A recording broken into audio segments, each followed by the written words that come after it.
వారు ఏం చేస్తున్నారంట? దేవుని అనుసరించట్లేదు, దేవుని మార్గాన్ని అనుసరించట్లేదు, దేవుని ప్రేమకు దూరం అయిపోయారు, దేవుని సన్నిధికి దూరం అయిపోయారు, దేవుని ప్రభావానికి దూరం అయిపోయారు. వారు దూరం అయిపోయి ఎవరిని వెతుకుతున్నారంటే సమూయేలు ప్రవక్తని దేవుడు ఎన్నుకొని మళ్ళీ ఇజ్రాయేలు యొక్క జీవితాన్ని కట్టడానికి సమూయేలు ప్రవక్తను దేవుడు ఎన్నుకుంటే సమూయేలు ప్రవక్త ఇజ్రాయేలు ప్రజలందరినీ సమకూర్చి అంటున్నాడు, పూర్ణ హృదయముతో మీ పూర్ణ హృదయముతో యెహోవా యొద్దకు మీరు మల్లుకొని అంటే మన పూర్ణ హృదయముతో మనము దేవుని యొద్దకు మల్లుకోవాలి.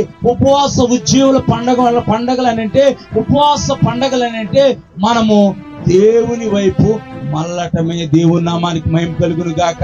అంటే దేవుని తట్టు తిరగటమే. నామకార్థమైన భక్తి పరుల్లాగా మనం ఉండటానికి వీల్లేదు.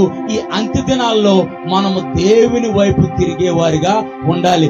దేవుణ్ణి ఎరిగి, దేవుని యొక్క సన్నిధిని అనిపించి, దేవుని యొక్క ప్రభావాన్ని అనిపించి, రాజుల చేతుల్లో నుంచి, బలమైన వారి చేతుల్లో నుంచి ఇజ్రాయేల్ ప్రజల్ని విడిపిస్తే వారు దేవుణ్ణి విడిచిపోయారు. దేవుణ్ణి అనుసరింపకపోవటం వల్ల దుఃఖము వారిని వెంబడిస్తుంది. దేవుని నామానికి మహిమ కలుగును గాక. ఈ రాత్రి కాల సమయంలో నీవు హృదయపూర్వకంగా దేవుని తట్టు తిరిగితే, దేవుని వైపు మల్లుకుంటే, ఇప్పటి వరకు జరిగింది వదిలేసే.